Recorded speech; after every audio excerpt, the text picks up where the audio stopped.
Porteira aberta, seja bem-vindo, bem-vinda ao podcast do Patrone, espaço para falar do agro com quem entende. No programa de hoje você vai conhecer um pouco mais sobre o cártamo, planta de origem asiática com porte pequeno, baixa exigência de água e que cresce muito bem em condições extremas, com 43% de teor de óleo e produtividade que pode passar de 7 toneladas por hectare ano.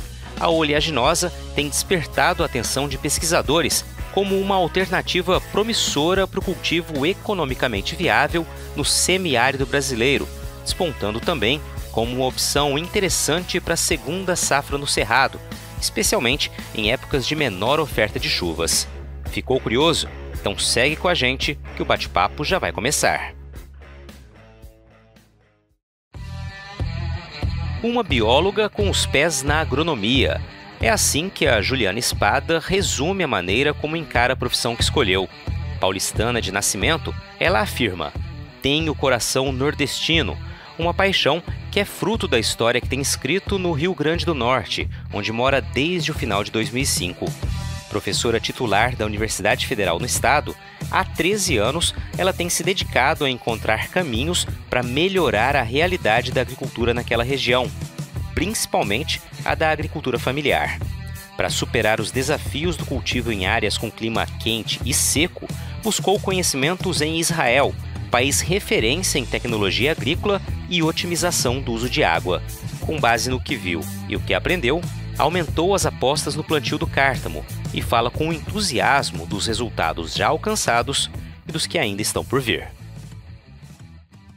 Juliana Espada, tudo bem? Que prazer recebê-la aqui no podcast do Patrone. Tive a oportunidade de acompanhar um trechinho da tua palestra durante uma feira agropecuária ali na Norte Show em Sinop, há algum tempo, e dali surgiu o interesse em convidá-la para conhecer mais do teu trabalho, e especialmente de uma nova alternativa, vamos dizer assim, para a nossa realidade, em boa parte do país, de uma oleaginosa aí que também pode ser muito promissora para solos mais de clima semiárido, solos onde o recurso hídrico é mais limitado. Então já começo te agradecendo por estar aqui conosco, ter aceitado esse convite e te cumprimentando. Seja bem-vinda, tudo bem?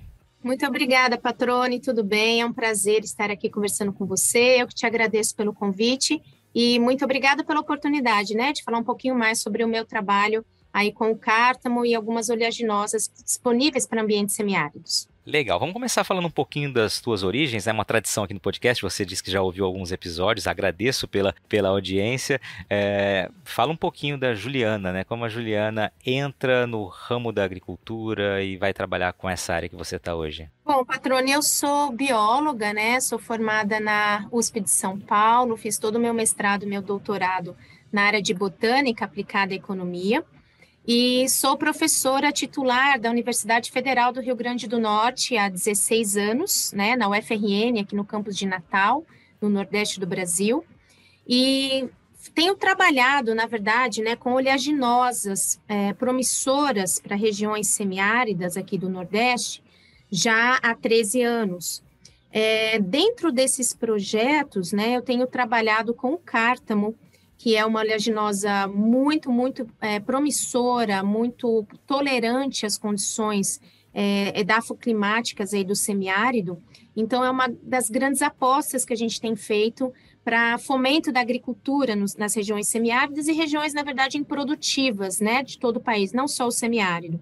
Então, há algum tempinho atrás, aí em 2018, 2017, eu tive uma oportunidade de fazer um pós-doutorado na Ben Gurion University, em Israel, e trazendo justamente essas técnicas de agricultura em ambientes áridos para o Brasil, e eu acho que é sobre isso que a gente vai conversar um pouquinho hoje, Mas foi assim que eu comecei aí a minha carreira puxando um pouquinho para a área da agronomia, Eu digo que eu sou uma bióloga que me meto um pouquinho na agronomia, mas já são vários anos trabalhando nessa área e a gente tem descoberto grandes novidades aí e potenciais para o nosso país. Legal, mas me fala agora da sua origem. Vamos voltar um pouquinho antes aí para a gente entender onde nasce a Juliana, Quais as ligações aí com a biologia para ter escolhido essa área. E eu até anotei aqui, uma bióloga com pés na agronomia, Acho que aí a gente define bem a tua atuação hoje. Exatamente. Eu sou de São Paulo, nasci na capital, Eu digo que eu sou uma paulistana de coração nordestino, né? Já há muitos anos aqui no Nordeste. Comecei, então, a minha vida ali na capital, depois morei no interior de São Paulo, e foi onde eu também tive um grande contato, né, com o setor do agro, porque morei em Ribeirão Preto, né, uma área muito, muito importante no setor de agro do estado de São Paulo. E aí fiz, então, minha graduação, minha pós-graduação na USP de Ribeirão Preto. E vim, né, para Natal, quando eu entrei na universidade aqui como docente, né? Então, a carreira, ela começou exatamente em Ribeirão Preto, né? Dentro da Faculdade de Biologia ali, né? Da USP de Ribeirão Preto. E aí, tive a bênção, né? De vir para Natal há 16 anos e iniciar aqui a minha jornada dentro da UFRN. Então, eu sempre trabalhei com pesquisa aplicada à agronomia, né, plantas que tivessem um interesse econômico, né, não só de áreas naturais, mas de áreas cultivadas. E aí essa foi a minha trajetória, né, da biologia puxando um pouquinho para a agronomia, aí desde o interior de São Paulo até a capital aqui do Rio Grande do Norte. Legal quando você fala que esse primeiro grande contato com o agro, né, foi numa cidade que representa tão bem o agronegócio, né, e acho que ali, não sei se já era planejamento, né, ou se são aqueles acasos da vida, você começa a despertar o seu olhar também, direcionar seu trabalho para essa atuação, você disse, né, trabalhar com culturas aí que tenham também cunho econômico, né, tem esse viés, né. Olha só, patrônio, que coisa interessante, né? Eu tive a ideia de começar a trabalhar com plantas de interesse econômico, né, dentro da agronomia, assistindo um programa de TV, assistindo aí um Globo Rural, enquanto eu estava ainda na minha graduação, fazendo ciências biológicas, e aquilo me despertou, assim, profundamente sobre a necessidade de direcionar a minha carreira científica, que eu já estava construindo, né, na graduação, para uma área aplicada à economia, né? Eu queria muito, já trabalhava com botânica, né? Já estava dentro da área de botânica no curso de ciências biológicas, mas me trouxe um despertar para aliar os estudos científicos, a pesquisa científica, à necessidade de mercado, à necessidade da sociedade, né? E aí veio o interesse em trabalhar com agronomia. Eu iniciei trabalhando com café, pesquisas com café, com coffea arábica, desde o mestrado, doutorado, mas quando eu cheguei na UFRN, isso foi em dezembro de 2005, ó, faz um tempão já, né? Quando eu cheguei na UFRN, eu comecei a procurar alternativas para desenvolvimento da agricultura regional, né, com mais ênfase ainda no semiárido, por toda uma questão social do semiárido, né, que nós precisamos de muito desenvolvimento naquela região, e aí surgiu a ideia de trabalhar com oleaginosas, né, oleaginosas adaptadas ao semiárido, já dentro daquela filosofia que eu vinha trabalhando, né, com plantas cultivadas, com interesse econômico e social, e aí surgiu a ideia de oleaginosas aí para o semiárido, e foi quando eu comecei a trabalhar com cártamo. Legal, que bacana, que interessante. Vamos então focar agora no cártamo, mas vamos entender o teu período também em Israel, que você já disse logo no começo do bate-papo aqui. Pois é, foi um período maravilhoso para mim, foram 2 anos, né, que eu fui como professora convidada da Ben Gurion University, é uma universidade no deserto israelense, fica no sul de Israel, e ela fica bem no meio do deserto do Negev, que é um deserto muito árido em Israel. E essa minha ida para lá, ela surgiu de um projeto de cooperação científica da UFRN com a BGU, essa universidade israelense, para justamente trabalhar com o cártamo. Então, nós já estávamos trabalhando com essa espécie aqui no Brasil, e com esse convite que eu tive para passar um tempo, né, em Israel como professora convidada, eu lancei esse projeto lá, e aí financiado, né, pelo Ministério da Ciência, Tecnologia e Inovações, nós fomos contemplados aí, né, com esse grande projeto em parceria com Israel. Então, lá foram 2 anos de muito, muito trabalho, muita pesquisa científica, pude me envolver com vários outros projetos, isso foi um ganho imenso para mim, né, intelectualmente falando, e aí eu consegui juntar, né, um know-how aí de tecnologia para o cultivo do cártamo e para o cultivo de outras espécies adaptadas a regiões áridas e semiáridas e trazer isso para o Brasil depois, né? Então, nós estamos aplicando agora algumas das técnicas, né, desenvolvidas aí lá na BGU, em Israel, no semiárido brasileiro. Então, acho que esse foi o grande ganho, né, desse tempo e dessa colaboração, na verdade, dessa parceria entre a minha universidade e a Universidade Israelense, podendo desenvolver, né, essa região semiárida, que tem um histórico muito importante na agricultura, em especial também na agricultura familiar, mas que ainda é muito carente, né, de tecnologia, de desenvolvimento técnico, né?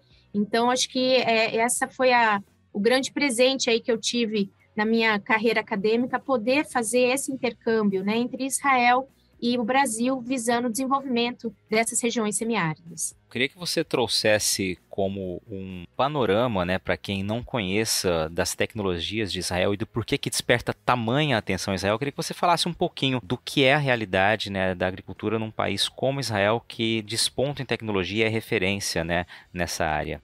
Sem dúvida nenhuma, Israel é um país na vanguarda, né, de tecnologia, em todas as áreas de tecnologia que você puder imaginar. Mas a área agrícola é extremamente notório o desenvolvimento tecnológico, né, e o que isso gera na nação. Para você ter uma ideia, mais de 60% de todo o alimento produzido em Israel é produzido no deserto, né? Isso é impensável, né? Quando a gente olha para o semiárido brasileiro, quando a gente olha para outras regiões áridas e semiáridas do mundo, né? Como é que a gente pode tirar alimento do deserto? Então, isso foi o que mais me chamou a atenção ali no país, e foi atrás disso realmente que eu fui nesse tempo, né, e tenho ido nessa colaboração com Israel. Então, eu vejo que o grande segredo de Israel para esse desenvolvimento no deserto, da agricultura no deserto, é a união, né, da tecnologia gerada dentro das universidades, com o poder público também, que fomenta esse desenvolvimento tecnológico, e também, principalmente, com o setor privado, né? Isso é algo muito forte em Israel, né? O investimento do setor privado na academia, que vai gerar conhecimento para esse setor privado. Então, esse desenvolvimento agrícola em meio ao deserto, eu acho que foi o que mais me chamou a atenção, né? E aí eu estou falando de muitas culturas, inclusive até flores, né? Que são extremamente sensíveis a ambientes áridos, imagina, né? Grandes nuances de temperatura ao longo do ano, um solo muitas vezes salino, um solo arenoso, né? Quando a gente fala em deserto, aí nesse deserto israelense é pedra e areia, né? Bem diferente até do nosso semiárido, que é verde em várias épocas do ano. Lá não. Lá a gente não tem praticamente espécies vegetais crescendo no deserto, pouquíssimas, né? E com toda essa situação difícil, vamos dizer assim, ambientalmente falando, temos produção de muitas espécies de grande importância na agronomia, né? E não só para Israel, para o país, mas espécies que são exportadas para toda a Europa, né? Hoje Israel é um exportador de alimentos, é exportador de flores, e a maioria produzida no deserto. Então, a gente percebe que é possível, né? É possível a gente tornar essas regiões semiáridas do Brasil, né, em regiões produtivas. Eu acho que é o que mais me chamou a atenção e me chama a atenção sempre que eu vou a Israel, é a produtividade agrícola em meio ao deserto. Legal. Eu queria que você ilustrasse para a gente, Juliana, algumas das tecnologias, né, que eles aplicam lá e que te chamaram a atenção para que nosso público também possa despertar esse interesse em conhecer mais sobre a tecnologia agrícola lá em Israel. Olha, eu acho que eu posso colocar como o número 1 aí, né, das tecnologias aplicadas em Israel para desenvolvimento de produção no deserto, seria a questão da irrigação, né? Na verdade, o uso inteligente da água, né? Não é simplesmente uma irrigação. Então, posso citar o reuso da água de esgoto. Isso é muito importante em Israel, né? Toda a água de esgoto industrial, doméstico, ela é reutilizada, né? Ela é trabalhada, tratada, é claro, e reutilizada na agricultura. A dessalinização da água do Mediterrâneo, né, que é uma técnica incrível ali desenvolvida em Israel e que abastece simplesmente o país inteiro de água, né, e é uma água de altíssima qualidade. Todas as pessoas em Israel consomem água da torneira e essa água é dessalinizada, então o nível de pureza é muito alto. E o uso dessa água de forma inteligente na agricultura, né? Então, por exemplo, é muito raro a gente ver em Israel uma água sendo desperdiçada na agricultura. É tudo muito controlado, né, tecnicamente controlado. Então, aqui eu destaco, por exemplo, a irrigação por gotejamento, né, que foi uma técnica também desenvolvida ali em Israel, onde o fornecimento de água ele é feito exatamente, né, bem encostado da raiz da planta, onde o aproveitamento é imenso, né, e não tem perda de recurso hídrico. Posso citar também, por exemplo, a fertirrigação, que é algo também muito importante feito em Israel, né, a aplicação dos fertilizantes direto na água. Então, novamente, né, bem próximo ali da raiz, aquele gotejamento bem pertinho da raiz. Então, o aproveitamento é muito maior pela planta e a eficiência é muito maior, né? Então, a gente tem pouquíssima perda de água, pouca perda de nutriente, e isso tudo é otimizado dentro da planta.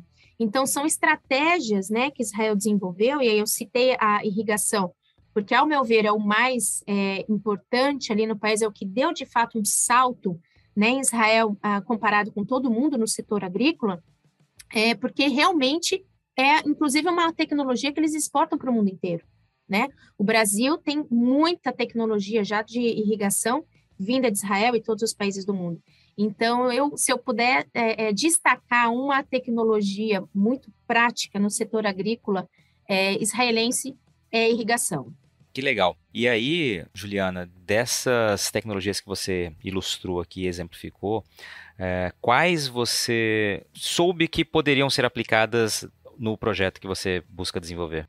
Então, nesse projeto que nós temos desenvolvido, nós estamos trabalhando com a tecnologia de irrigação, né, israelense, com irrigação de gotejamento, uma irrigação muito focada na necessidade específica da planta, né? Então, tem todo um estudo desenvolvido, né? Parece algo bastante simples, simplesmente colocar ali uma mangueira furada, né? Mas não é o caso. É uma tecnologia avançada, né? De monitoramento, né? Dessa água, de como a planta está recebendo isso, a dosagem exata, né?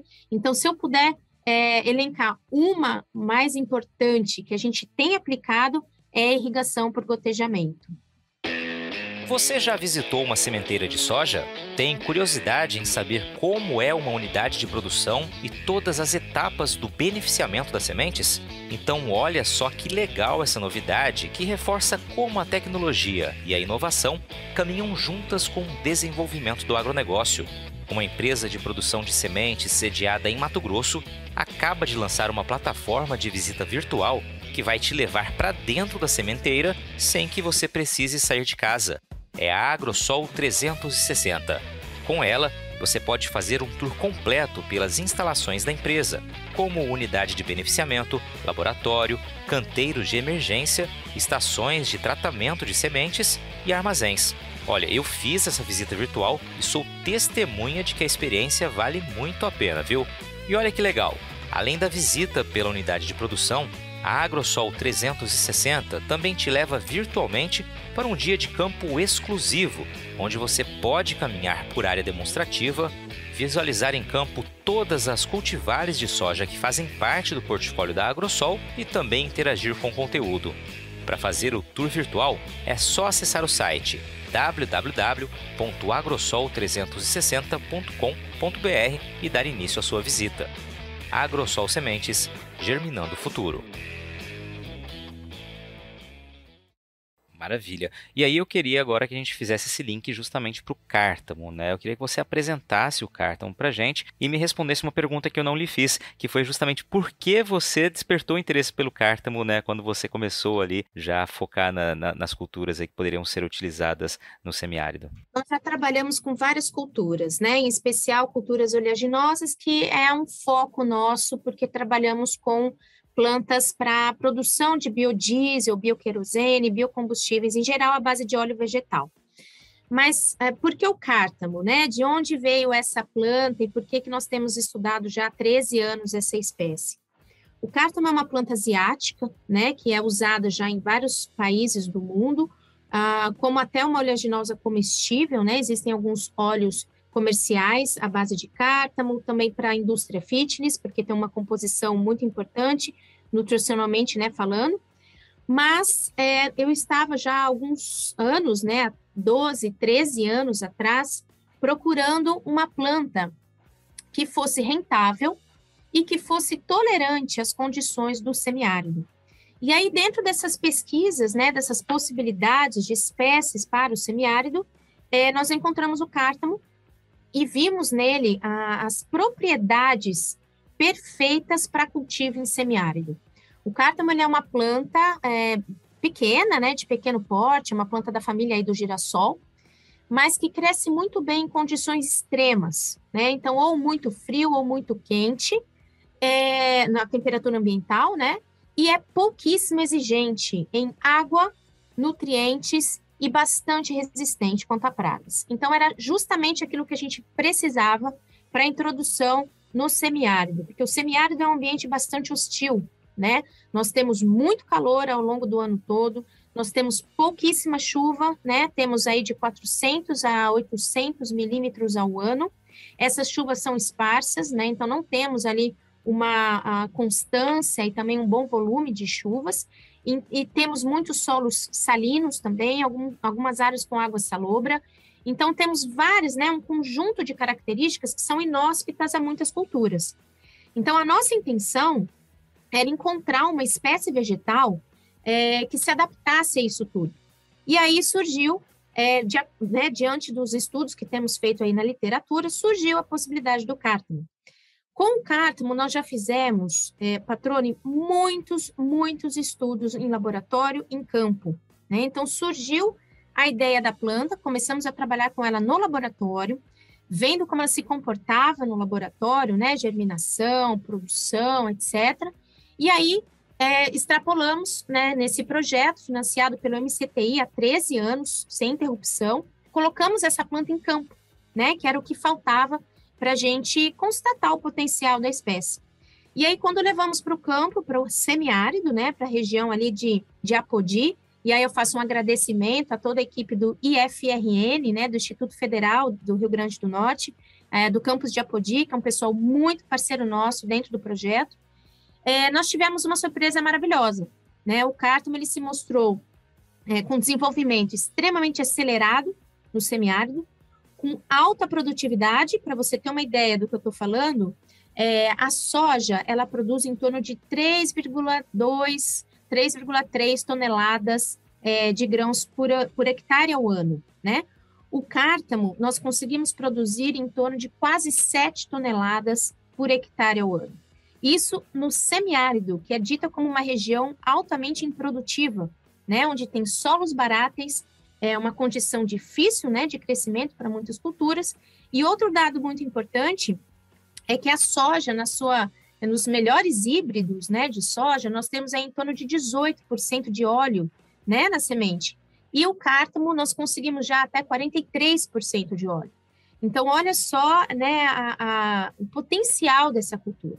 Então, foi dessa forma que a gente começou a trabalhar com cártamo, né? Então, investigando, né, pesquisando alguma cultura tolerante às regiões semiáridas, e aí nos deparamos com essa espécie que já levamos para campo várias vezes, e a constatação é de produção de campo. Não é mais algo de laboratório, que estamos em teste, não. Já é algo constatado, né, com produtividade de campo. Interessante. Eu queria trazer algumas perguntas aqui técnicas também para que você ilustre um pouquinho para a gente. Você falou que ela é pouco exigente em água, né? Quanto precisa no ciclo dela, de quanto é esse ciclo, né? Para que a gente comece a entender o posicionamento melhor do cultivo dessa opção, dessa oleaginosa.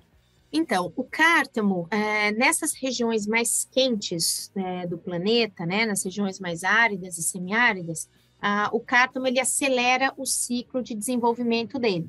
Então, ele tem em torno de 75 dias somente de ciclo de desenvolvimento. Isso desde a semeadura até a colheita da semente, né, ou do grão, aí são 75 dias, muito rápido.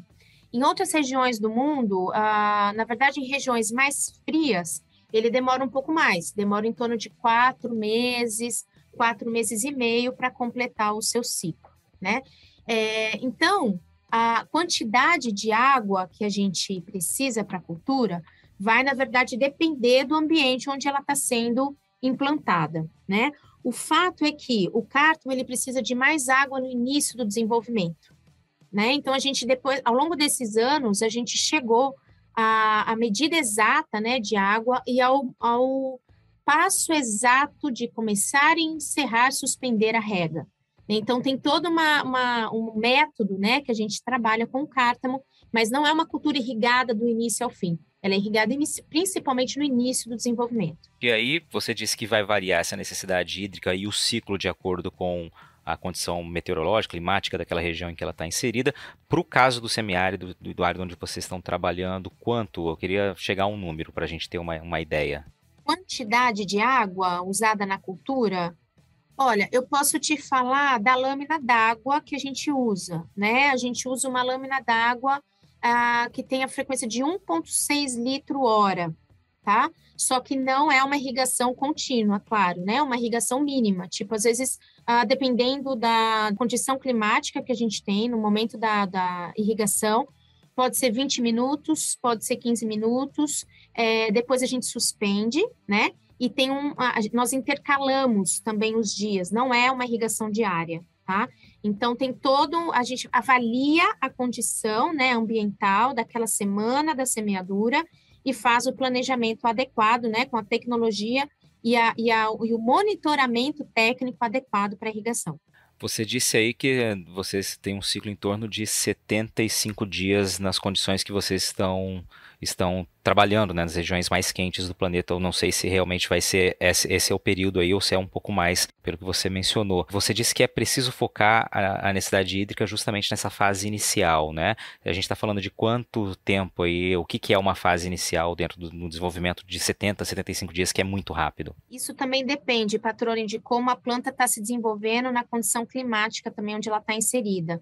Mas é em torno de 3 semanas, 2 semanas a 3 semanas. Bacana. Agora, Juliana, a gente percebe, eu percebi, e quem o público te acompanhou, um entusiasmo muito grande, né, quando você apresenta a cultura para o público e quando você vai trazendo aqui com riquezas de detalhes. O fato dela ter um período tão curto, né, um ciclo de desenvolvimento curto comparado a outras culturas, permite, claro, que ela seja cultivada mais de uma vez no ano. É algo que vocês estão trabalhando dessa forma aí. Eu queria que você contasse quais resultados vocês estão chegando e de que maneira vocês estão chegando a esses resultados tão promissores. Exatamente, Patrone. Como ela tem um ciclo muito rápido, né, na região que estamos trabalhando, que é semiárido, nós temos projetado 3 ciclos de cultivo ao ano.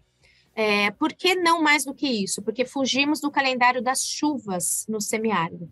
Como não é uma cultura extremamente adaptada a grande provimento hídrico, então, no período de chuvas, a gente suspende o cultivo, né, para que não haja nenhum prejuízo. Então, nós conseguimos no semiárido 3 ciclos de cultivo ao ano, tá? Então, como ela é rápida também, outra coisa importante que eu queria salientar, que é uma grande vantagem da cultura do cártamo, é que todo o processo do cultivo, desde a semeadura até a colheita dos grãos, ele utiliza o mesmo maquinário da soja, né? Então, nós temos aí a soja como uma cultura, né, já de 80 anos de desenvolvimento no Brasil, desenvolvimento tecnológico, com todo um pacote tecnológico já montado, inclusive de maquinário, e nós podemos usar exatamente o mesmo maquinário. Então, isso é uma vantagem muito grande também para todo produtor brasileiro, né, porque é um maquinário acessível a todos, né, que nós já temos, grandes produtores já têm esse maquinário, inclusive os pequenos produtores também, né, a gente não precisa de grandes, obviamente, grandes máquinas, quando a gente fala de agricultura familiar, por exemplo, mas essas máquinas que colhem a soja, algumas até que colhem feijão, conseguem também fazer o processo com cártamo, com alguns ajustes, né, na máquina, na saída do grão, né, diminuindo um pouquinho esse tamanho dessa saída, porque o grão é um pouquinho menor, mas a gente consegue facilmente trabalhar com todo esse maquinário. Então, isso eu vejo também como uma grande vantagem da cultura, seja no Nordeste ou seja em outras regiões do Brasil. Exatamente, porque além de uma alternativa que otimiza o uso do maquinário, né? Isso é fundamental, muito bem tocado nesse ponto. Então, você falou aí que permite aí até 3 ciclos no ano, 3 ciclos de cultivo. Evidentemente, quando você traz aquele número de 7 toneladas por hectare ano, você está calculando já os 3 ciclos, né? Não são 7 toneladas por ciclo, né? Exato, estou calculando os 3 ciclos. Agora a pergunta é para você que é produtor rural. Você costuma vender suas máquinas e caminhões usados? E o que você acha desse processo? Há muita demora? Envolve muitos intermediários? E no caso da compra de uma máquina nova, a concessionária leva a sua usada como parte do pagamento? Olha, assim como você, a Rutec sabe o quanto pode ser complicada a comercialização destes ativos e, por isso, decidiu inovar para acelerar e facilitar todo esse processo. Além de uma plataforma moderna, a Rutec oferece todas as soluções, desde o início até o pagamento, com transparência, segurança e comodidade, para que você possa se preocupar com o que mais importa, o seu negócio. Para conhecer e aproveitar todas as facilidades, basta acessar www.rutec.com.br. Rutec, seu portal de compra e venda de máquinas. Falando em plantio, como que é a distribuição de sementes? Vocês utilizam que tipo de espaçamento? Acho que seria legal a gente trazer esse conceito mais técnico também, né, para que a gente possa também visualizar na prática como seria o cultivo do cártamo. Então, Patrone, na verdade, a gente tem uma equipe aqui no laboratório que ela presta toda a consultoria para esses detalhes técnicos, né? Então, espaçamento também vai depender, inclusive, da condição do solo, né, do quanto esse solo vai reter de umidade, de qual vai ser a lâmina d'água utilizada. Então, tudo isso a gente avalia. Eu não posso te dizer, exatamente tal espaçamento, porque isso vai depender, inclusive, da condição do campo que a gente está trabalhando, tá? Então, a gente tem aqui já uma equipe bem treinada para isso, e se alguém tiver interesse, pode entrar em contato e a gente faz aí alguma consultoria para quem tiver interesse em apostar nessa cultura, que a gente vê que é muito, muito promissora. Então, realmente, a gente precisa avaliar a situação de campo para poder dar essa, vamos dizer assim, essa metodologia do cultivo do início ao fim. Bacana. Agora, me diz uma coisa, Juliana, já tem plantio comercial acontecendo? A agricultura familiar já está utilizando? Para onde vai essa produção de cártamo? Olha, patrona, isso é uma pergunta muito importante. Nós estamos agora, junto ao Ministério de Agricultura, né, ao MAPA, nós estamos certificando a cultura, né, oficialmente no Brasil para que ela possa ser já comercializada. Então, existem sim vários países aqui na América Latina já cultivando cártamo, né? Nós temos aí o Uruguai, temos a Argentina, temos o Chile já cultivando, alguns campos grandes, experimentais já no Brasil sendo feitos, mas a partir do meio do ano, que é o prazo, né, que a gente tem, a cultura vai poder ser comercializada amplamente no Brasil. Legal. E tem uma ideia de custo de produção, Juliana, e de possibilidade de receita que ela gere? Olha, novamente, patrona, eu penso que o custo de produção ele vai depender de uma série de coisas, inclusive da logística, né, de onde se encontra essa área de produção. Mas, quanto ao retorno, a gente tem visto que o óleo do cártamo ele está até um pouco mais valorizado do que o óleo da soja, tá? Então, e ainda considerando que a quantidade produzida é bem superior, né, tanto produtividade no campo quanto teor de óleo na semente, eu te digo que financeiramente falando, eu penso que o cártamo vai chegar a ser mais valorizado do que a soja. Então chega de fato como uma promessa com uma expectativa muito grande, né? Passada essa fase agora que você disse precisa certificação para que ele possa de fato ter esse plantio viabilizado, né? Da maneira correta, você acredita que produtores aí da região já vão buscar essa aposta? Você sente isso aí na região que realmente há um interesse já de colocar a mão na massa para viabilizar essa cultura? Patrona, a gente tem trabalhado já com vários agricultores familiares do RN, do semiárido, né, aqui do estado. Então, nós já temos trabalhado com mais de 200 famílias de agricultores familiares, justamente apresentando a cultura, porque eles precisam entender a cultura, né? Eles precisam abraçar a cultura, não adianta a gente ter um produto maravilhoso se o produtor não abraça a ideia, né?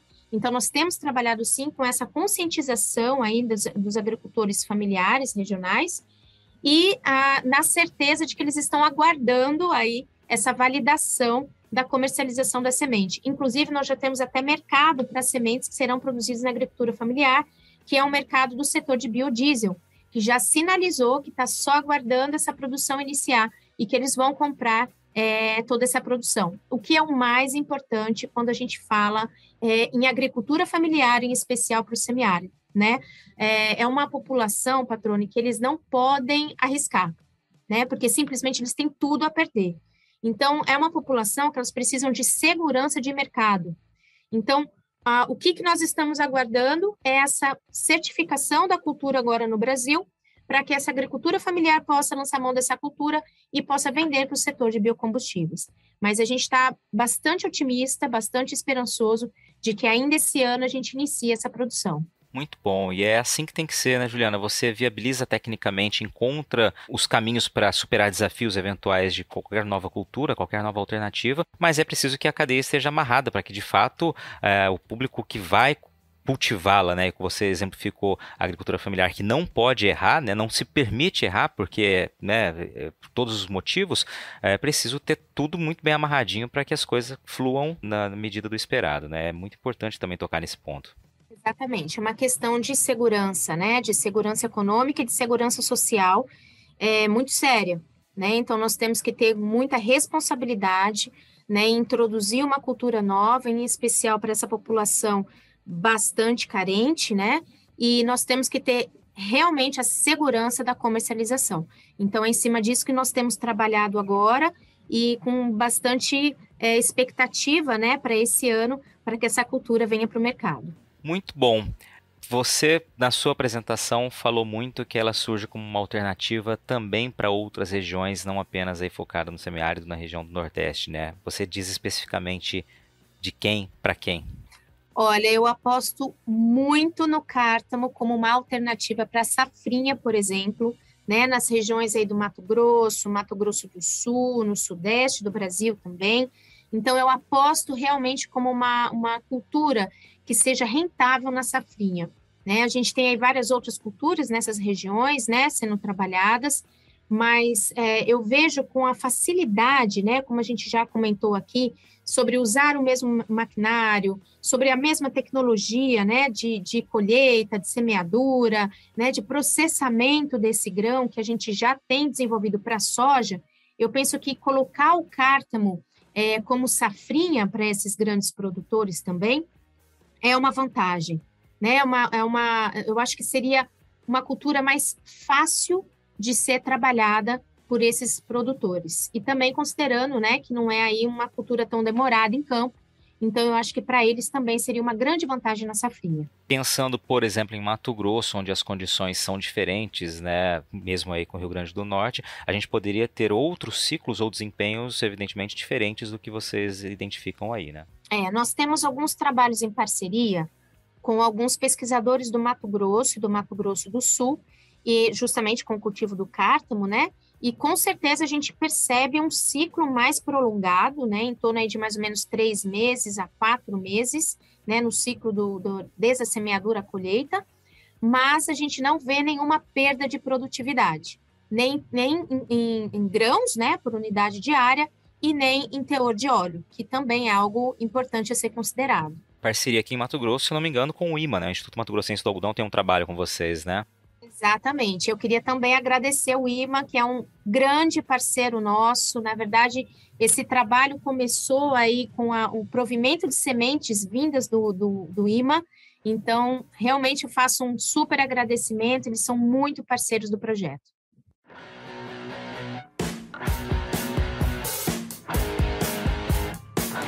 Você está ouvindo o podcast do Patrone. Agroinformação com quem entende.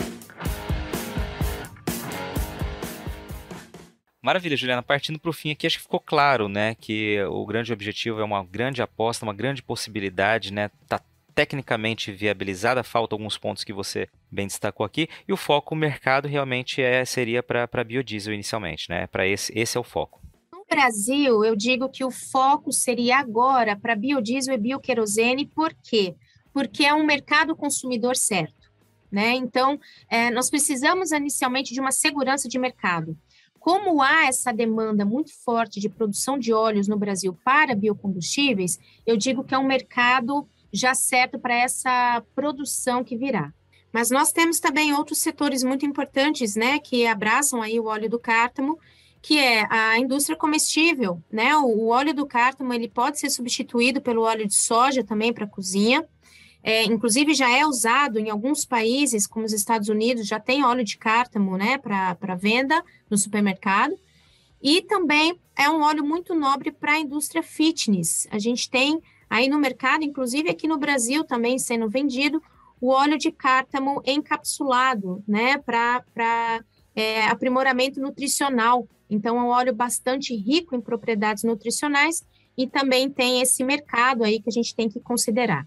Muito bem, Juliana, eu quero te agradecer pela sua participação aqui conosco, trazendo essa novidade para mim, para muita gente certamente também vai ser. E parabenizo pelo trabalho que você e toda a equipe aí tem desenvolvido, né, buscando viabilizar alternativas, né, que certamente vão ajudar a mudar a realidade de muitas famílias aí, pensando em agricultura familiar, e que você já lançou como uma possibilidade também de mais uma alternativa extra, mais uma opção de cultura para a segunda safra em regiões como, por exemplo, Mato Grosso. Obrigado por participar, parabéns pelo trabalho. Patrona, eu que te agradeço, foi um grande prazer, uma oportunidade maravilhosa de estar conversando com você, com seus ouvintes, eu te agradeço muito e eu estou à disposição, se alguém quiser saber um pouquinho mais sobre a cultura ou qualquer outro aspecto aí de regiões semiáridas ou de solos improdutivos, eu estou à disposição de vocês. E espero poder contribuir um pouquinho aí para esse desenvolvimento do agro no país, te agradeço muito.